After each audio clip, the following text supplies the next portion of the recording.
अस्सलाम वालेकुम। वालेकुम सलाम। क्या नाम है? मोहम्मद नदीम। मोहम्मद नदीम। नदीम। नदीम कैसे हैं आप? अल्हम्दुलिल्लाह। क्या करते हैं नदीम? मैं तो अभी सिक्योरिटी में हूँ, पहले आर्मी में था। अच्छा, तो क्यों आर्मी क्यों छोड़ दी? सजा पर हूँ, सजा पर हूँ। सजा हुई है, क्यों?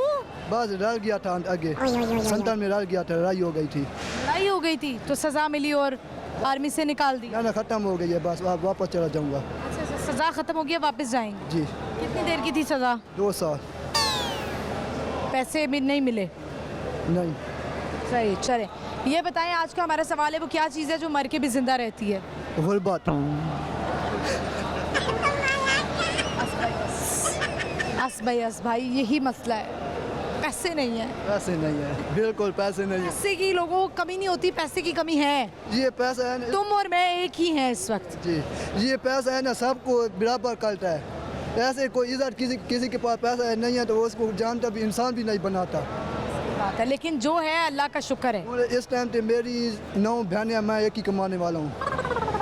फिर भी सजा हो गई 2 साल की। वो तो और मैं अबू फोत हो गया उससे बाद, लेकिन जब अब एहसास हुआ मुझे भाई क्या चीज़ है। जो लड़के भाग आते हैं, इस तरह करते हैं, उनको नहीं पता, लेकिन अब मुझे पता है भाई फौज क्या है, पक्की नौकरी क्या है।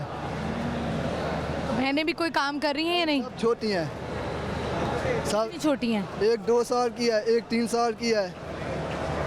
अब्बू फौत हो गए।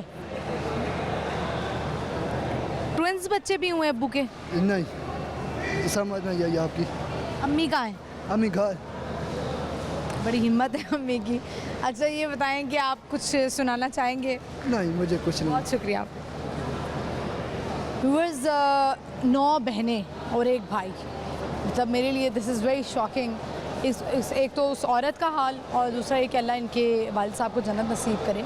लेकिन 9-10 लोगों की परवरिश करना, और वो भी आजकल के दौर में, पुराने दौर की बात होती थी, लोग करते थे, 8-8 बच्चे पैदा करना बहुत नॉर्मल बात थी, बहुत कॉमन था। लेकिन उस ज़माने में ना पढ़ाया जाता था इतना ज़्यादा, ना ख़र्चों का इतना ख़र्चा होता था, एक ही थाल में लोग खाना खा लेते थे। अब तो सबको अलग अलग डिशेस चाहिए, बुफ़े चाहिए घर में, किसी ने ये नहीं खाना तो किसी ने वो नहीं खाना, किसी ने बर्गर खाना है तो किसी ने शवारमा खाना है। तो ये हालात हो गए हैं आजकल के ज़माने में। 9 बच्चे पैदा होना, बस मैं तो ये सोच रही हूँ उनकी तरबियत अल्लाह चाहे तो वो भी अल्लाह तो पाल ही देंगे। बात यह है कि उनके लिए कितनी मुश्किल और दिक्कत है।